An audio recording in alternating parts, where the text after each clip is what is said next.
que la denuncia presentada por estos temas. La denuncia dice: venimos a denunciar hechos presuntamente irregulares o ilícitos y en su mérito a solicitarse conforme comisión preinvestigadora de efectos de su análisis de acuerdo a las consideraciones que así se exponen.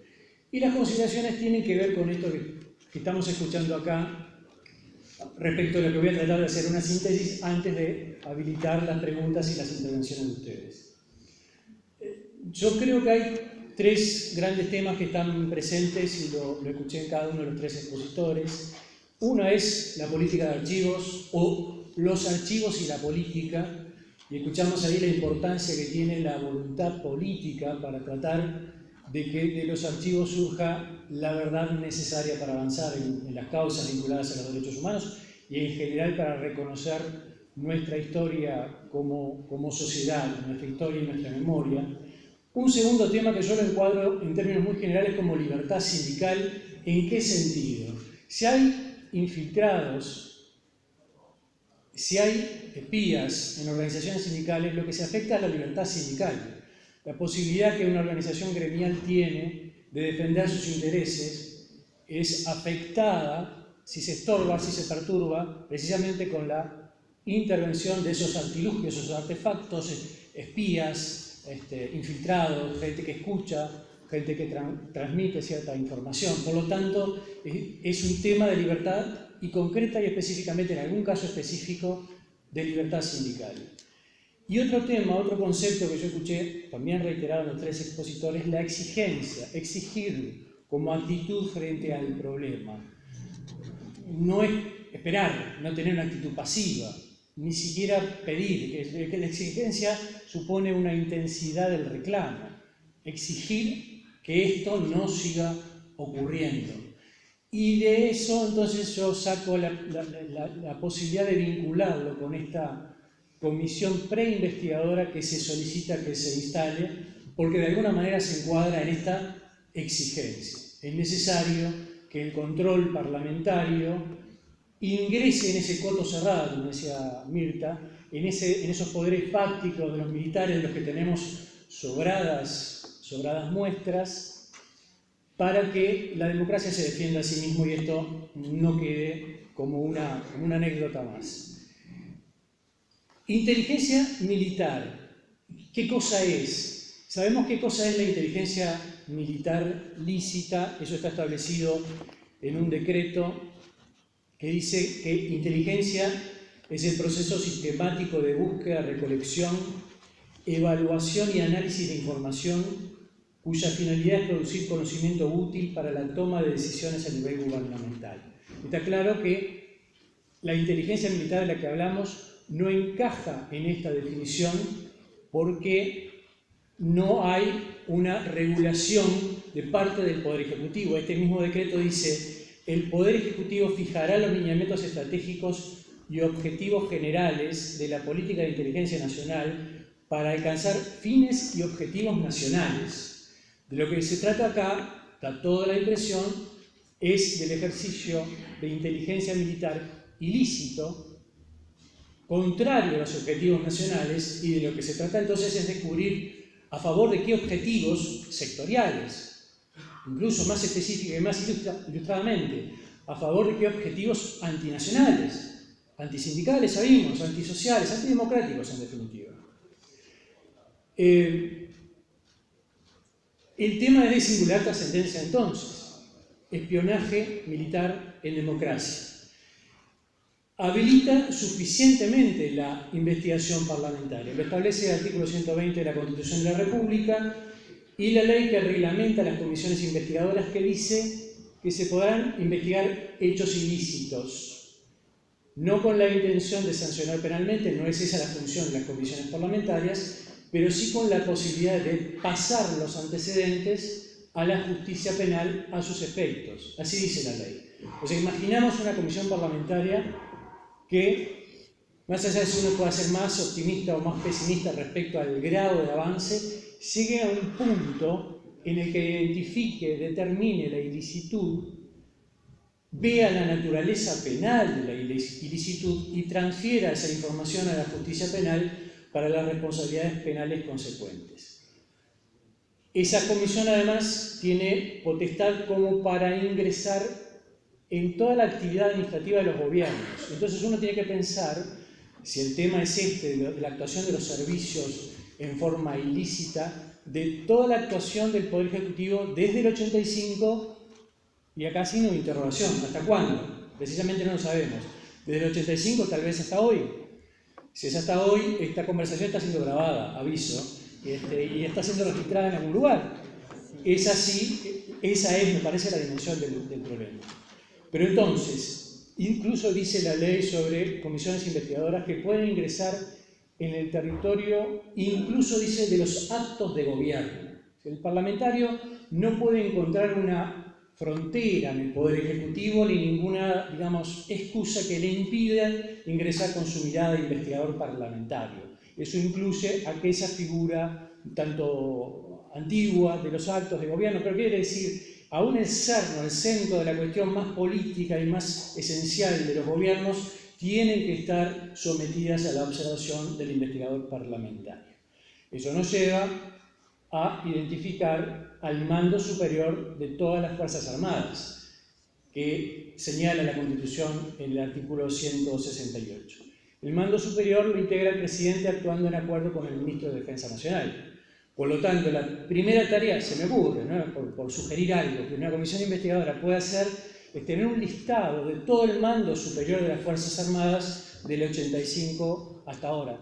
Todos los presidentes, todos los ministros de Defensa Nacional y los que viven deberían ser convocados a esta comisión a los efectos de ser sometidos a las preguntas que todos nos estamos haciendo.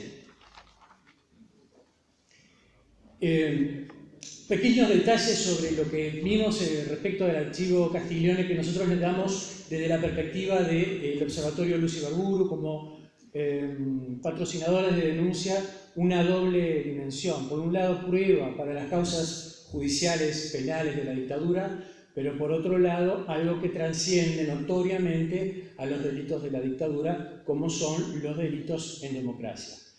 La libreta de casamiento de Elena Quinteros estaba en la casa de Castiglione. ¿Es así? No es una copia. Estaba la libreta de casamiento. Entonces lo que uno se tiene que preguntar, ¿por qué la tenía? Hoy no está ahí, está efectivamente en el juzgado, no está ni en la casa de Castiglione ni en la oficina del Poder Judicial, la Projumi, sino en el juzgado que atiende la causa de la desaparición de Elena Quinteros, que es el juez juzgado letrado de primera instancia en lo penal de primer turno, a cargo del juez Fernández Lequín. Por lo tanto, ese documento está en la causa correspondiente porque a raíz precisamente de la investigación del archivo Castiglione se entendió que esa era una documentación importante que podría de alguna manera contribuir al esclarecimiento de la desaparición de Elena Quinteros en 1976. Pero repito, hay otra pregunta que es ¿qué hacía Castiglione con esa información muchos años después de finalizada la dictadura? Había también en esa documentación actas de interrogatorio de el integrante de la OCOA, Juan Alberto Lezama, que interrogó en su momento al suegro de Elena Quinteros, preguntándole sobre la gestión de los funcionarios de la embajada venezolana. Ustedes saben, seguramente todos ustedes saben que Elena Quinteros intentó escapar a sus captores saltando al patio de la embajada, y eso provocó que la representación diplomática hiciera algunas gestiones para identificar a la víctima. ¿Qué hacía Castiglione con las actas en las que se interrogaba la gestión de la embajada de Venezuela respecto al caso de Elena Quinteros? Y había también en la casa de Castiglione documentación de un soldado de nombre Sergio Pintado, que a fines de los años 90 informó que hubo enterramientos en lo que entonces era el Batallón 13 de Infantería de la Avenida Las Instrucciones. Intentó que su voz fuese escuchada, por supuesto, desoída en su momento. Aquella información nosotros la manejamos desde esta casa, desde la Secretaría de Derechos Humanos del PIT-CNT, vale mencionarlo, en el año 2000, intentando que aquella versión de enterramientos en el 13 de Infantería tuviera alguna reacción del sistema del sistema judicial. Otra vez la pregunta, ¿para qué tenía Castiglioni la información de Sergio Pintado en su casa? Y pueden seguir las preguntas. ¿Por qué tenía información sobre la desaparición de Félix Ortiz, dirigente del Partido Comunista, desaparecido? Información que nosotros le vamos a reclamar a la jueza que está indagando el caso de la desaparición de Ortiz y el caso particularmente de La Tablada, que le reclame a Penal Séptimo, que es quien tiene el control, la dirección de la custodia del archivo Castiglioni, que lo incorpore.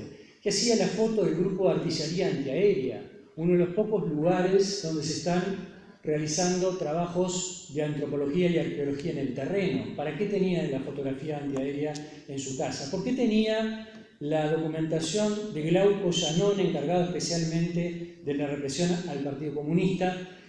Y los datos pueden seguir. Seguimientos a la Comisión para la Paz, infiltrados en la marcha de silencio, seguimiento de las denuncias penales, seguimientos a Macarena Hellman, Rafael Michelini, al doctor Alberto Reces, a la doctora Mitaglianse, el caso de los informantes, los infiltrados, los mecanismos de reclutamiento, todo lo relativo a las vinculaciones de Castiglioni con la logia PDUE o a alguien vinculado a la masonería y particularmente a esa logia, el Plan Colombia, que vinculaba a Castiglioni con esa forma de injerencia de Estados Unidos en América Latina, un intento de instalar una oficina de la CIA en Montevideo, información que formaba parte de lo que tenía en su casa.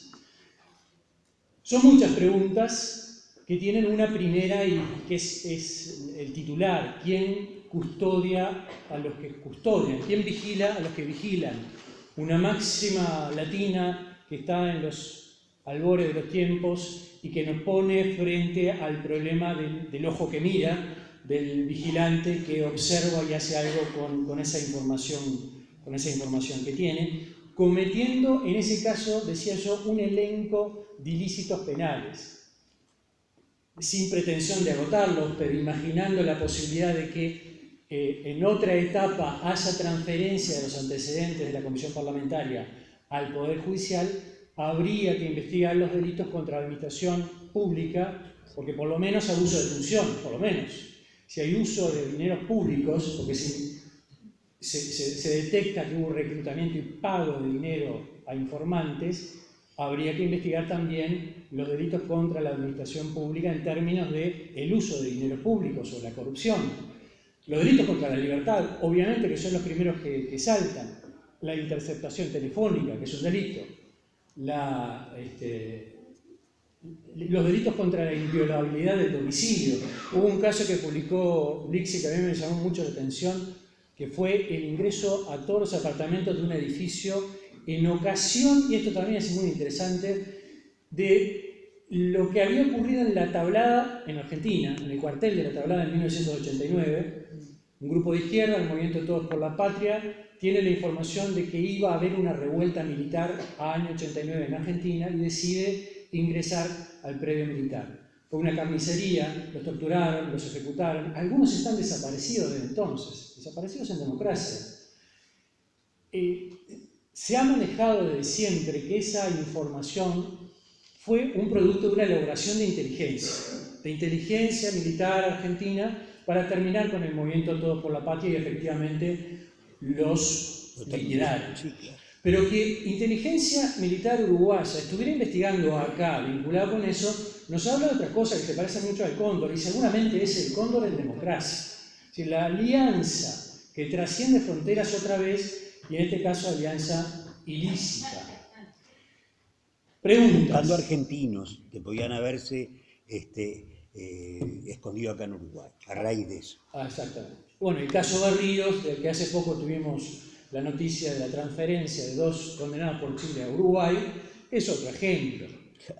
Uruguayos relacionados con agentes chilenos para secuestrar a Berríos y ejecutarlo finalmente. Casos claros, eso ocurrió en el año 91, en el año 92, por lo tanto estamos en presencia otra vez de inteligencia militar ilícita posterior a la finalización de las dictaduras y además coordinación de inteligencia militar ilícita internacional. Las preguntas para el diputado, para los diputados, que no va a integrar el diputado a la comisión investigadora porque es el denunciante, pero para quienes integren la comisión investigadora son muchas y sin pretensión de agotarlas, yo tengo algunas. ¿Quiénes dieron las órdenes? ¿Quiénes las ejecutaron? Si continúan hoy, que es la pregunta que nos hacemos desde ya. ¿A quiénes reclutaron? ¿Por qué método? ¿Qué organizaciones fueron infiltradas? ¿O qué organizaciones están siendo hoy infiltradas? Si se usaron dinero público, ¿cómo? ¿Con qué monto? Si los mandos superiores de las Fuerzas Armadas, el mando civil, sabía, si sabía y toleraba, si no sabía, por qué no sabía. Si el Ministerio de Defensa Nacional intentó averiguar cómo lo hizo, todos los ministerios de defensa desde el 85 hasta acá, ¿por qué se interrumpió la investigación de la ministra Susana Berruti? No me queda claro. ¿Qué pasó con eso? Si se llega a la conclusión, como dijo Blixen, de que se le había informado a la ministra que había archivos en un ex agente de inteligencia que los tenía en su casa, ¿por qué no ocurrió nada de eso hasta la confiscación por parte de la doctora Larrié? ¿Qué hicieron los ministros con posterioridad? Siendo que la inteligencia, la lícita y la ilícita, tiene carácter instrumental, la pregunta es ¿para qué? Tratar de entrar a la cuestión más de fondo. ¿Para qué se hace todo eso? O mejor aún, ¿a nombre de quién? ¿O para quiénes? ¿Para qué sectores? ¿Qué incidencia específica tuvo en la vida política, gremial, económica, judicial? Nosotros hacíamos el trabajo de intentar perforar la ley de caducidad en su momento, de intentar empujar cuando la ley de caducidad todavía estaba vigente en toda su magnitud, digamos así, y tenemos los elementos acá que prueban que del otro lado estaban realizando tareas para obturar precisamente esas perforaciones, y por lo tanto tenemos que saber cómo incidieron estas actividades de inteligencia militar en toda la vida política e inclusive en la vida judicial al respecto. Porque otro de los delitos que podrían verificarse es el del encubrimiento, delito autónomo que va más allá de la coautoría o complicidad del delito, sino que es aquel delito que sin concierto previo lo que hace es obstruir a la justicia. ¿Es esta una actividad de encubrimiento organizada para impedir los escasos pasos en materia judicial?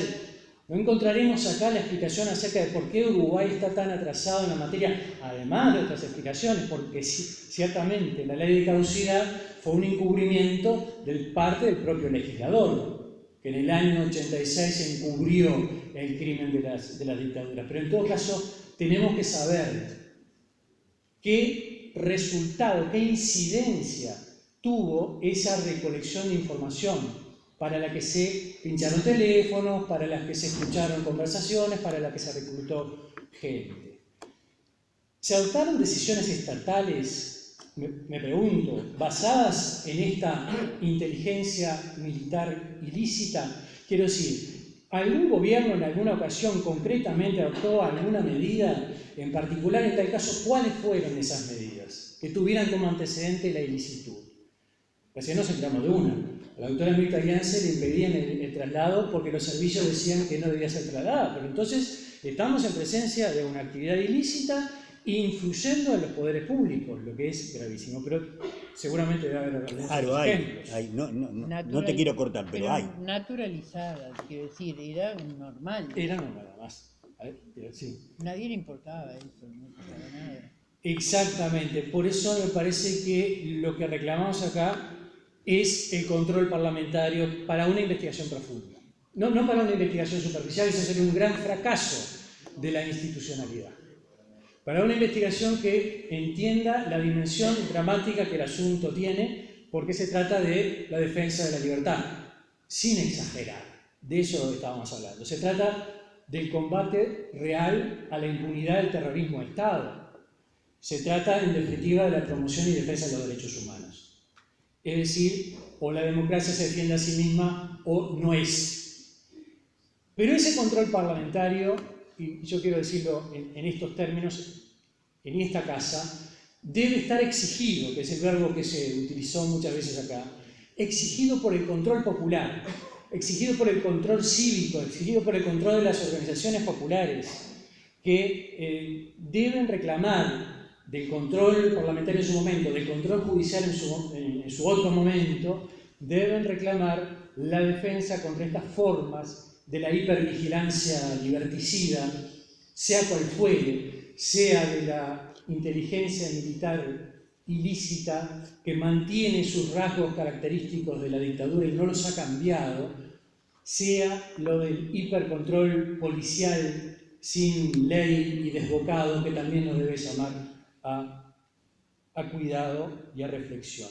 Y hacerlo en profundidad y hacerlo con decisión. Exigimos una decisión del control parlamentario, una firmeza, porque en asuntos como este cualquier postura titubeante es postura encubridora. Gracias.